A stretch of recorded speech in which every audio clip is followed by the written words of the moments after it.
ಈ ಸೆಷನ್ಗೆ ನಿಮಗೆಲ್ಲರಿಗೂ ಸ್ವಾಗತ. ಈಗ ನಾವು ಫೀಲ್ಡ್ ನಲ್ಲಿ ಕೇಬಲ್ ಲೇಯಿಂಗ್ ಕಲಿಯೋಣ. ಈ ಸೆಷನ್ನ ಅಂತ್ಯದಲ್ಲಿ ನೀವು ಕಲಿಯಲಿದ್ದೀರಿ ಫೀಲ್ಡ್ ನಲ್ಲಿ ಕೇಬಲ್ ಲೇಯಿಂಗ್ ಮಾಡುವುದು, ಟೂಲ್ಸ್ ಮತ್ತು ಇನ್ಸ್ಟ್ರೂಮೆಂಟ್ಗಳು ಅಥವಾ ಬೇಕಾಗುವ ಎಕ್ವಿಪ್ಮೆಂಟ್ಗಳು, ಸೇಫ್ಟಿ ಟೂಲ್ಗಳು, helmet, safety shoes, hand gloves, insulated ಟೂಲ್ಗಳು, ಸೇಫ್ಟಿ ಬೆಲ್ಟ್, ಮರದ ಏಣಿ, safety spectacles, tool kit, mounting ಸ್ಕ್ರೂಗಳು, ಬೋಲ್ಟ್ ನಟ್ಗಳು ಮತ್ತು ವಾಷರ್ಗಳು, tools, drilling machine, marking pen ಮತ್ತು ಮೊಳೆಗಳು, ಮೆಜರಿಂಗ್ ಟೇಪ್, ಕಂಡ್ಯೂಟ್ ಪೈಪ್ಗಳು, ಕ್ಲ್ಯಾಂಪ್ಗಳು, ಬೆಂಡ್ಗಳು ಮತ್ತು ಇತರೆ ವಸ್ತುಗಳು, ಸೂಕ್ತವಾದ ಕೇಬಲ್ಗಳು, ಡಿಸಿ ಎಸಿ ಕೇಬಲ್ಗಳು ಅಥವಾ ಇನ್ಸ್ಟಾಲೇಷನ್ಗೆ ಬಳಸುವ ವಿವಿಧ ರೀತಿಯ ಕೇಬಲ್ಗಳು. ಕೇಬಲ್ ಸ್ಟ್ರಕ್ಚರ್ ಬೇರ್ ಕಾಪರ್ನದ್ದಾಗಿದ್ದು IEC 60-228 ಕ್ಲಾಸ್ 5ರ ಟಿನ್ನೆಡ್ ಗುಣಮಟ್ಟವನ್ನು ಹೊಂದಿರುತ್ತದೆ. Double insulated ಕೇಬಲ್ಗಳು.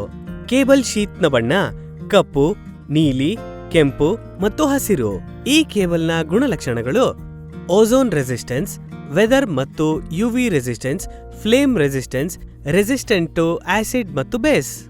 ಕೇಬಲ್ನ ನಾಮಿನಲ್ ವೋಲ್ಟೇಜ್ 600 ವೋಲ್ಟ್ನಿಂದ 1000 ವೋಲ್ಟ್, ಎಸಿಗೆ 1800 ವೋಲ್ಟ್ಗಳು, ಡಿಸಿ ಕಂಡಕ್ಟರ್ಗಳಿಗೆ. ಫೀಲ್ಡ್ನಲ್ಲಿ ಕೇಬಲ್ ಲೇಯಿಂಗ್ ಮಾಡುವುದು.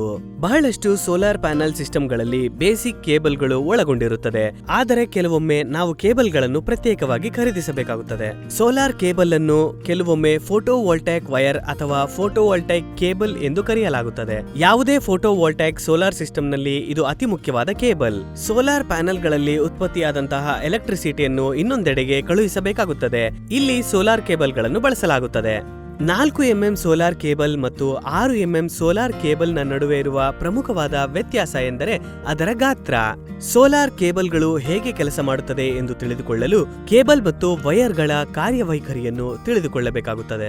ಸಾಮಾನ್ಯವಾಗಿ ಕೇಬಲ್ ಮತ್ತು ವೈರ್ ಎರಡೂ ಒಂದೇ ಎಂದು ಜನ ಭಾವಿಸುತ್ತಾರೆ, ಆದರೆ ಅವೆರಡು ಬೇರೆ ಬೇರೆ. ಸೋಲಾರ್ ವೈರ್ಗಳು ಸಿಂಗಲ್ ಕಾಂಪೊನೆಂಟ್ಗಳು, ಅದನ್ನು ಕಂಡಕ್ಟರ್ ಎಂದು ಕರೆಯುತ್ತಾರೆ. ಸೋಲಾರ್ ಕೇಬಲ್ಗಳು ವೈರ್ಗಳ ಅಥವಾ ಕಂಡಕ್ಟರ್ಗಳ ಗುಂಪಾಗಿದ್ದು ಅದನ್ನು ಅಸೆಂಬಲ್ ಮಾಡಿರುತ್ತಾರೆ.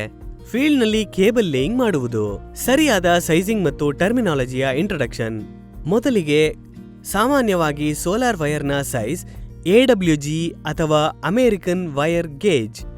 ಒಂದು ವೇಳೆ ಲೋ AWG ಇದ್ದಲ್ಲಿ ಇದು ದೊಡ್ಡದಾದ ಕ್ರಾಸ್ ಸೆಕ್ಷನಲ್ ಏರಿಯಾವನ್ನು ಕವರ್ ಮಾಡಿ ವೋಲ್ಟೇಜ್ ಡ್ರಾಪ್ಗಳನ್ನು ಕಡಿಮೆ ಮಾಡುತ್ತದೆ. ಸೋಲಾರ್ ಪ್ಯಾನೆಲ್ ಉತ್ಪಾದಕರು ಚಾರ್ಟ್ಗಳನ್ನು ಕೊಟ್ಟಿರುತ್ತಾರೆ, ಅದರಲ್ಲಿ AC/DC ಸರ್ಕ್ಯೂಟ್ಗಳನ್ನು ಕನೆಕ್ಟ್ ಮಾಡುವ ಬಗೆಯನ್ನು ತೋರಿಸಿರುತ್ತಾರೆ. ಸೋಲಾರ್ ಸಿಸ್ಟಮ್ನ ಕ್ರಾಸ್ ಸೆಕ್ಷನಲ್ ಏರಿಯಾದಲ್ಲಿ ನಿಗದಿಪಡಿಸಿರುವ ಗರಿಷ್ಠ ಕರೆಂಟ್ನ ಮಾಹಿತಿಯನ್ನು ಕೊಟ್ಟಿರುತ್ತಾರೆ. ವೈರ್ ಗೇಜ್ ಮತ್ತು ಆಂಪ್ಸ್ ರೇಟಿಂಗ್. ಬಳಸುವ ಸೋಲಾರ್ ಪ್ಯಾನೆಲ್ ಕೇಬಲ್ ಸೈಜ್ ಬಹಳನೇ ಮುಖ್ಯ. ಇಡೀ ಸೋಲಾರ್ ಸಿಸ್ಟಮ್ನ ಕಾರ್ಯಕ್ಷಮತೆ ಕೇಬಲ್ ಸೈಜ್ನ ಮೇಲೆ ಅವಲಂಬಿತವಾಗಿರುತ್ತದೆ. ಅದೇ ರೀತಿ ಎಲ್ಲಾ ಎಲೆಕ್ಟ್ರಿಕ್ ವೈರ್ಗಳು ಕೆಲಸ ಮಾಡುತ್ತದೆ. ನಿಮ್ಮ ಬಳಿ ಸೋಲಾರ್ ಪ್ಯಾನೆಲ್ಗೆ ಸಪೋರ್ಟ್ ಮಾಡುವಂತಹ ಫೋಟೋವೋಲ್ಟೈಕ್ ಕೇಬಲ್ ಇರಬೇಕು. ಗೇಜ್ ಸ್ಕೇಲ್ ಅನ್ನು ಎಸ್ಟಿಮೇಟ್ ಮಾಡಲು ಫೋಟೋವೋಲ್ಟೈಕ್ ಕೇಬಲ್ಗಳನ್ನು ಅಮೆರಿಕನ್ ವೈರ್ ಗೇಜಸ್ಗಳ ಆಧಾರದ ಮೇಲೆ ಸೈಜಿಂಗ್ ಮಾಡಲಾಗುತ್ತದೆ. Standard wire gauge SWG series ಸಾಧಾರಣವಾಗಿ ಗ್ರೇಟ್ ಬ್ರಿಟನ್ನಲ್ಲಿ ಉಪಯೋಗಿಸಲಾಗಿದೆ. ಅದನ್ನು BS 3737-1964 ನಲ್ಲಿ ಕೊಡಲಾಗಿದೆ. ಈ ಸ್ಟ್ಯಾಂಡರ್ಡ್ ಅನ್ನು ಈಗ ಬಳಸುತ್ತಿಲ್ಲ. ಈ ಸಿಸ್ಟಮ್ನ ಬೇಸಿಸ್ ಮಿಲ್ ಅಥವಾ 0.001 ಇಂಚಸ್. ಒಂದು ವೈರಿನ ಲೆಸ್ಸರ್ ಗೇಜ್ ನಂಬರ್ AWG. ಇಲ್ಲಿ ರೆಸಿಸ್ಟೆನ್ಸ್ ಕಡಿಮೆ ಇದ್ದು ಸೋಲಾರ್ ಪ್ಯಾನೆಲ್ಗಳಿಂದ ಬರುವ ಕರೆಂಟ್ ಸರಿಯಾಗಿ ಹರಿಯುತ್ತದೆ. ವಿವಿಧ PV ಕೇಬಲ್ಗಳು ವಿವಿಧ ಗೇಜ್ ಸೈಜ್ ಅನ್ನು ಹೊಂದಿರುತ್ತದೆ. ಪ್ರತಿ ಗೇಜ್ ಸೈಜ್ಗೆ ಪ್ರತ್ಯೇಕ AMP ರೇಟಿಂಗ್ ಇರುತ್ತದೆ.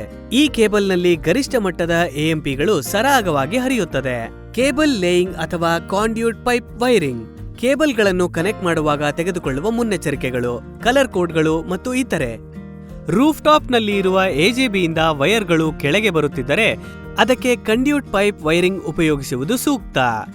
ಅವಶ್ಯಕ ಅಂತರಕ್ಕೆ ಕಾಂಡ್ಯೂಟ್ ಪೈಪ್ಗಳನ್ನು ಗೋಡೆಯ ಮೇಲೆ ಅಳವಡಿಸಿ ಸ್ಪ್ರಿಂಗ್ನ ಸಹಾಯದಿಂದ ಕಂಡ್ಯೂಟ್ ಪೈಪ್ನ ಒಳಗೆ ವೈರಿಂಗ್ ಮಾಡಿ. ಈ ವೈರ್ಗಳನ್ನು ಸೋಲಾರ್ ಇನ್ವರ್ಟರ್ನ ಸೋಲಾರ್ ಫೋಟೋವೋಲ್ಟೈಕ್ ಇನ್ಪುಟ್ಗೆ ಅಳವಡಿಸಿ. ಚಿತ್ರದಲ್ಲಿ ತೋರಿಸಿರುವ ಹಾಗೆ DC ಡಿಸ್ಕನೆಕ್ಟ್ ಗಳನ್ನು ಇನ್ಸ್ಟಾಲ್ ಮಾಡಬೇಕು.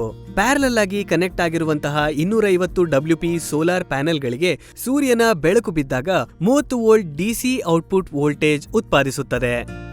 ಈ ವೋಲ್ಟೇಜ್ ಅನ್ನು ಡಿಸ್ಕನೆಕ್ಟರ್ನ ಮೂಲಕ AJBಗೆ ಕೊಡಲಾಗುತ್ತದೆ. AJBಯ ಔಟ್ಪುಟ್ ಅನ್ನು ಡಿಸ್ಕನೆಕ್ಟರ್ನ ಮೂಲಕ ಚಾರ್ಜ್ ಕಂಟ್ರೋಲರ್ಗೆ ಇನ್ಪುಟ್ ಆಗಿ ಕೊಡಲಾಗುತ್ತದೆ. ಚಾರ್ಜ್ ಕಂಟ್ರೋಲರ್ನ ಔಟ್ಪುಟ್ ವೋಲ್ಟೇಜ್ ಅನ್ನು ಬ್ಯಾಟರಿಗಳನ್ನು ಚಾರ್ಜ್ ಮಾಡಲು ಬ್ಯಾಟರಿ ಬ್ಯಾಂಕ್ಗಳಿಗೆ ಕೊಡಲಾಗುತ್ತದೆ. ಬ್ಯಾಟರಿ ವೋಲ್ಟೇಜ್ ಅನ್ನು ಡಿಸ್ಕನೆಕ್ಟರ್ನ ಮೂಲಕ ಇನ್ವರ್ಟರ್ಗೆ ಇನ್ಪುಟ್ ಆಗಿ ಕೊಡಲಾಗುತ್ತದೆ. ಬ್ಯಾಟರಿ ಬ್ಯಾಂಕ್ನ ಡಿಸಿ ವೋಲ್ಟೇಜ್ ಅನ್ನು ಬಳಸಿ inverter 230 volt 50 hertz AC output ಅನ್ನು ಕೊಡುತ್ತದೆ.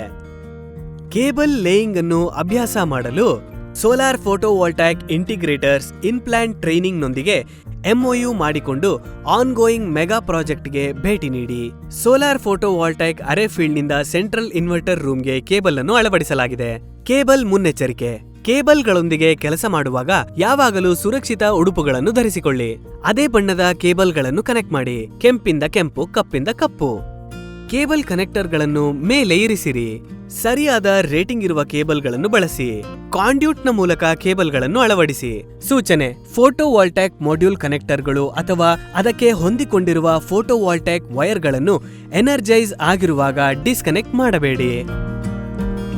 ರೀಕ್ಯಾಪ್: ಈ ಸೆಷನ್ನಲ್ಲಿ ನಾವು ಕಲಿತಿದ್ದು ಫೀಲ್ಡ್ನಲ್ಲಿ ಕೇಬಲ್ ಲೇಯಿಂಗ್ ಮಾಡುವುದು ಹೇಗೆ ಎಂದು.